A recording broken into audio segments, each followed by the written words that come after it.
Run! Mirabelle screamed, her small legs pumping so hard her shoes barely touched the ground. She didn't look back.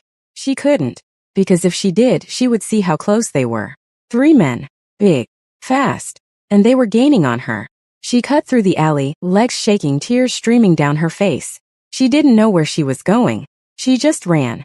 And then she crashed hard into someone standing completely still in the middle of the path. Mirabelle stumbled back and looked up. A woman. Tall. Calm. Dark-skinned, with a white cane resting lightly in her hand and dark glasses sitting across her face. Blind. Please, Mirabelle gasped, grabbing her arm. Please, they're coming. The woman didn't move. Didn't flinch. Didn't even turn her head. The 3 men slowed when they spotted her. Then one of them laughed. A low, ugly sound.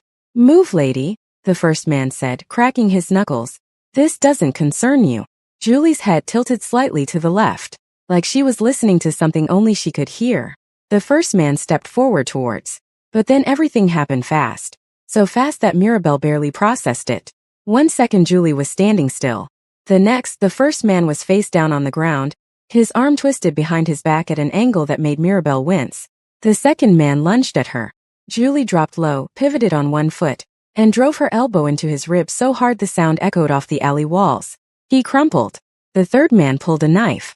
He hesitated for just 1 second, looking at his 2 friends on the ground.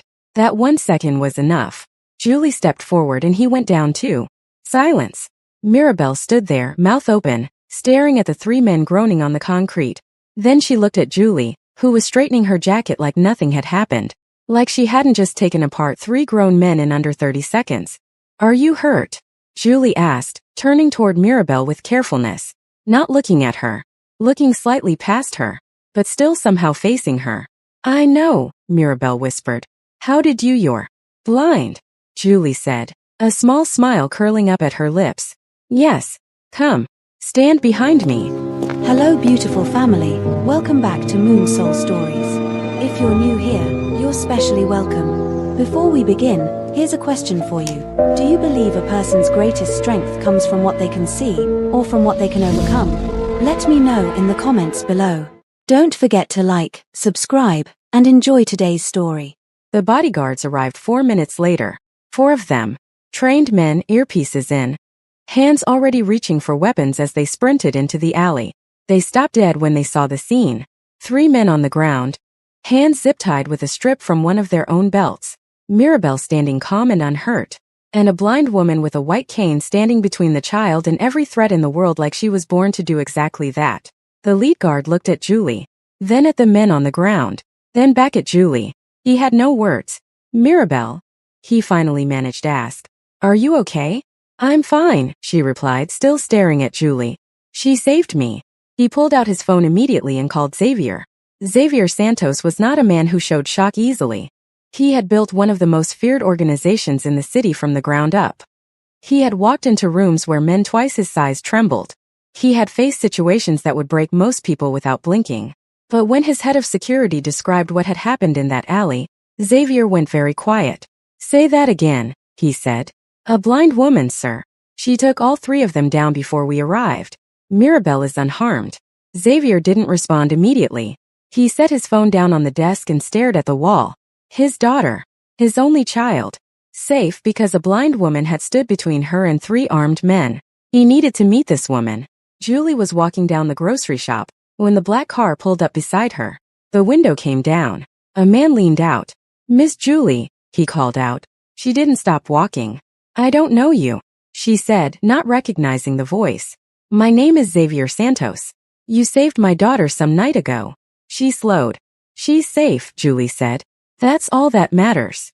I'd like to thank you properly. Name your price. Julie stopped. She turned toward him.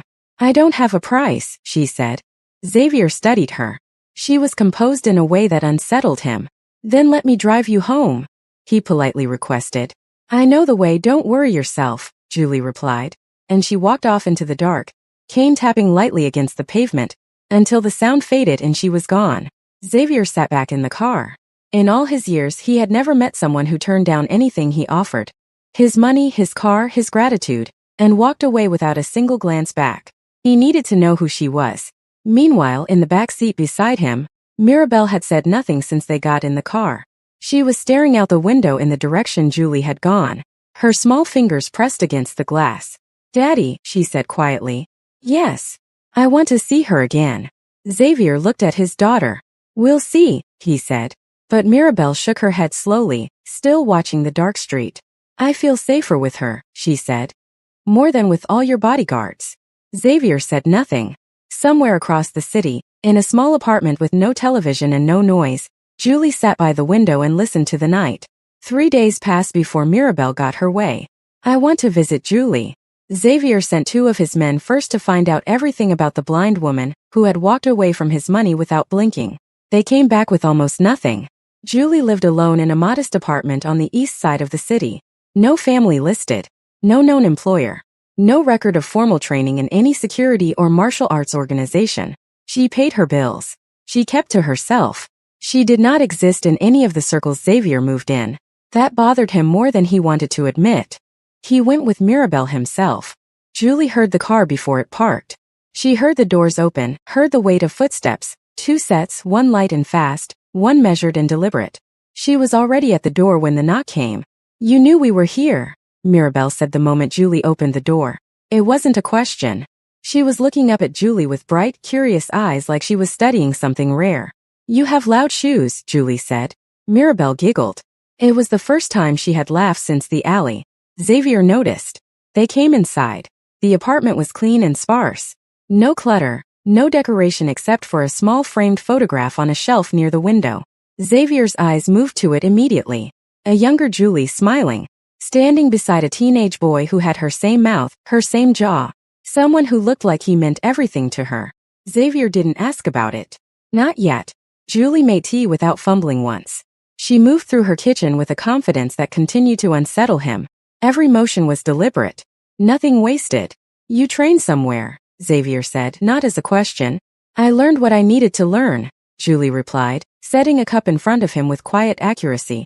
"From who?" She smiled slightly. "People who understood that the eyes are the last thing you actually need."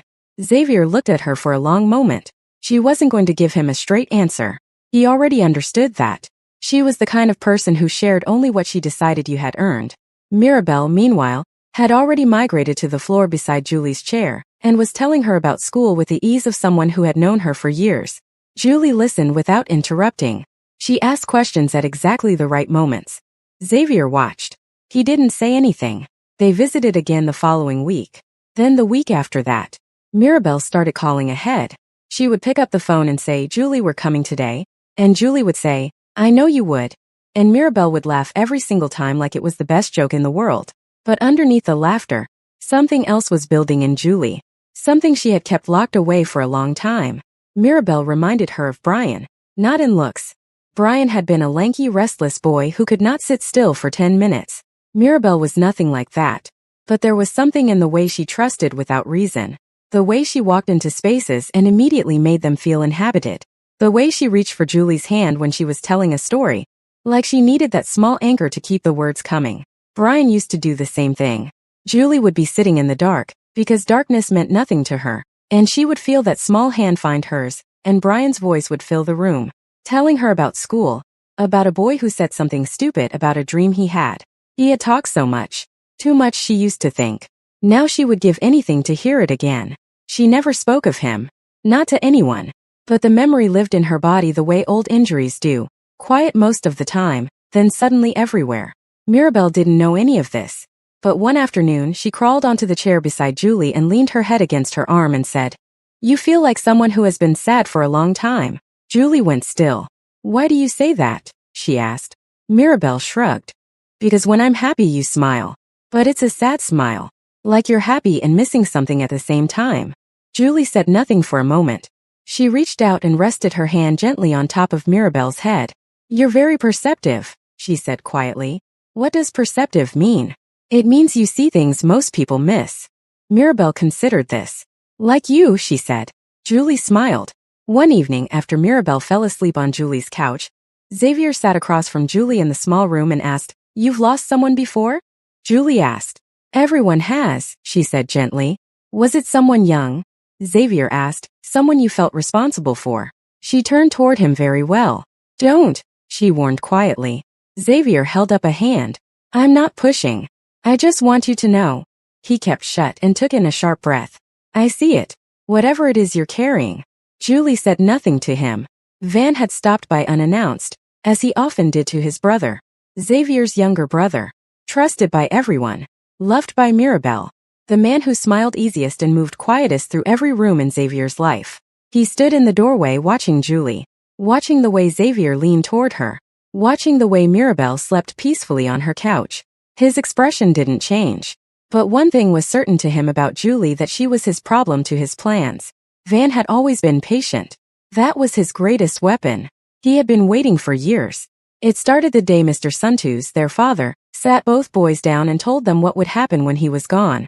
Van was older. Van had worked harder in his own estimation. Van had sacrificed more.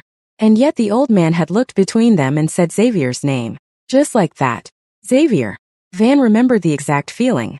If he could not inherit it, he would take it. He just needed time. The second attack came one sunny afternoon. Mirabelle was leaving her music lesson, 2 guards flanking her, a car waiting at the curb. It should have been simple. It should have been safe. But the men who came this time were not like the 3 from the alley. These were organized. They moved in pairs. They had already disabled the cameras on that block 20 minutes before Mirabelle stepped outside. Julie had come to walk with her that day. Something in the sunny afternoon air had felt wrong to her. A tension she couldn't name but couldn't ignore. She had called ahead and said she would meet them there. The guards hadn't argued. They had learned by now not to argue with Julie. She heard them before she saw anything. 4 sets of footsteps closing from 2 directions. The shift in air pressure as a vehicle slowed without stopping. The small, almost imperceptible change in Mirabelle's breathing when the girl sensed something was wrong even before she understood what. Mirabelle, Julie said, her voice low and even. Come to me. Now. Mirabelle didn't hesitate. She crossed to Julie's side immediately. What followed was not elegant. It was not the clean, quiet efficiency of the alley. This was harder. These men were better. Julie took a hit across her left shoulder that sent real pain firing down her arm. She absorbed it, repositioned, and kept moving. She used the space around her the way she always did, not fighting blind but fighting with everything else. Sound. Weight. Breath. The way a man shifts before he throws a punch. The half-second of silence before an attack. 1 guard went down.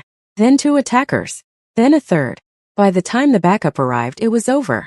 Mirabelle was standing behind Julie, both arms wrapped around her from behind, face pressed against her back. I've got you, Julie said, breathing hard. I know, Mirabelle whispered. I always know. Thank you, she whispered. Xavier arrived in 8 minutes. He stood in the middle of the scene and looked at everything. The disabled cameras, the coordinated approach, the professionalism of the attack. This isn't random, he said. No, Julie said. It was never random. He turned to look at her. Her shoulder was bruised. She was holding herself slightly to one side to manage the pain. But her face was steady. Someone planned this, Xavier said. And it could be someone close to you planned this, Julie added. The air went heavy. Xavier stared at her. What are you saying? I'm saying the cameras were cut before we arrived. I'm saying these men knew exactly where Mirabelle would be and when. I'm saying whoever did this has access to your schedule, your routes, and your security rotation. She paused. That's not an outsider, Xavier. He said nothing, but the weight of it settled over him like something physical. An internal investigation began that night. His daughter's life has been danger 2 times, and he won't sit back and wait for another. Julie started paying attention differently after that. She had always been observant, but now she was hunting. She listened to every conversation that happened near her. She noticed the way certain silences landed, the way a room changed when specific people entered it. She tracked inconsistencies the way she tracked footsteps, by their rhythm, their weight, what they revealed without meaning to. Van came to Xavier's house 4 days after the second attack. He embraced his brother. He said all the right things. He was concerned. He was furious. He wanted whoever did this found immediately. Julie sat across the room and listened, and she heard it. A small thing. Almost nothing. When Xavier mentioned that the investigation was focusing on external contractors, Van exhaled. Just slightly. A breath released. Julie's grip firmed around her cane. She said nothing. But she began watching Van the way she watched everything else that posed a threat, quietly, completely, and from every angle at once. The elder advisor confirmed what she was already piecing together. An old man who had served Mr. Suntus for decades and trusted Julie in the way that very old people sometimes trusted those who listened more than they spoke. He told her about the succession. About how Van had stood in that room and smiled and said Xavier deserved it. About how, in the months that followed, small things began to go wrong in ways that could never quite be traced back to anyone. Julie listened to every word. Then she sat alone in her apartment that night and put it all together. Van wanted Xavier's position. Van had always wanted it. And his plan was not simply to challenge his brother. It was to break him. Take away the thing Xavier loved most. Destroy him from the inside. Then step into the wreckage and take what he believed was always his. Mirabelle was not just a target. Mirabelle was the weapon Van planned to use against her father. Julie stood up from her chair. She moved to the window and stood there, listening to the city. She had to tell Xavier. But she was already too late. Her phone rang at 6 in the morning. Xavier's voice on the other end was something she had never heard from him before. Stripped of everything. "Hello." "She's gone," he said. "Mirabelle is gone." Julie closed her eyes. "I'm coming," she said. She didn't wait for his men. She didn't wait for a plan. She already knew Van's patterns. She had been listening to him for weeks. The way he moved. The properties his name never appeared on but his habits pointed to. The direction his footsteps always came from when he arrived unannounced. She followed sound, scent, memory, instinct built over years of learning to trust what her body knew when her eyes could offer nothing. It took her 2 hours to find the compound. She went in through the east side, where the guards were rotated every 40 minutes and the gap between shifts was exactly 90 seconds. She counted the footsteps on the gravel. She mapped the interior by the echoes of her own movement.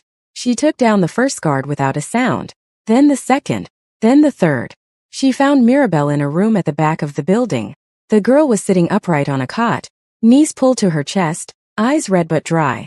She had finished crying. She was waiting. When the door opened, Mirabelle looked up. "I knew it would be you," she whispered. "Come," Julie said, reaching out her hand. Mirabelle took it without hesitation. They were almost out when Van stepped into the corridor ahead of them. He looked at Julie with those calm, patient eyes of his. The smile was gone now. There was nothing left to perform for. "I underestimated you," he said. "Everyone does," Julie replied. He moved toward her. And Julie, with Mirabelle behind her, met him with everything she had. The pain in her shoulder screamed. She ignored it.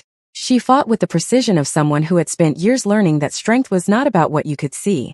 It was about what you refused to surrender. Van was good. But Julie was something else entirely. He was still on the ground when Xavier and his men poured through every entrance of the compound at once. The truth came out in full that night. Van's communications. His payments.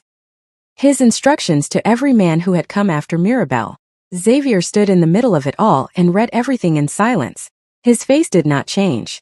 But Julie, standing nearby, heard his breathing shift. Heard the exact moment the grief moved through him. Mirabelle sat wrapped in a blanket, watching her father. She didn't fully understand everything, but she understood enough. "Uncle Van did this?" she asked quietly. No one answered. The silence was answer enough. She didn't cry.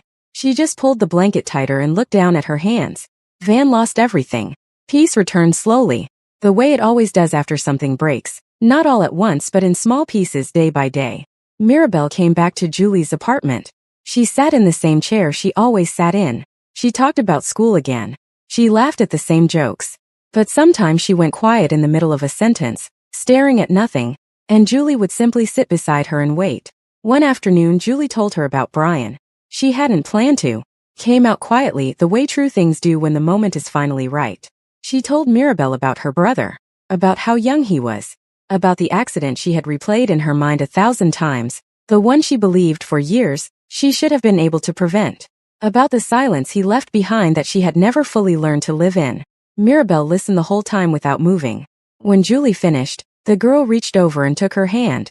"It wasn't your fault," Mirabelle said. Such a simple sentence. But Julie felt it go somewhere deep. Xavier thanked her properly, finally, one evening when Mirabelle was asleep in the chair between them, just with kind words.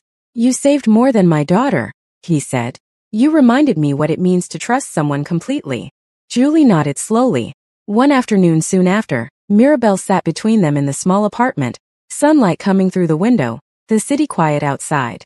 She looked at Julie. She looked at Xavier. She smiled the way children smile when they feel completely, entirely safe. Now nobody can take me away, she said. Julie smiled. Xavier placed a hand gently on his daughter's shoulder. And for the first time in longer than either of them could remember, the room held nothing but peace. Moral lesson. Never judge a person by what they lack. True strength is not measured by physical ability but by courage, character, and the willingness to protect others. Julie's blindness made many people underestimate her, but her greatest power was not her extraordinary senses, it was her selflessness, resilience, and determination to do what was right. The story also reminds us that betrayal often comes from those closest to us, while genuine family can sometimes be found in the most unexpected places. What part of Julie, Mirabel, and Xavier's story did you love the most? Let me know in the comments below. And don't forget to like, subscribe to Moon Soul Stories, and check out our channel for more emotional and inspiring stories.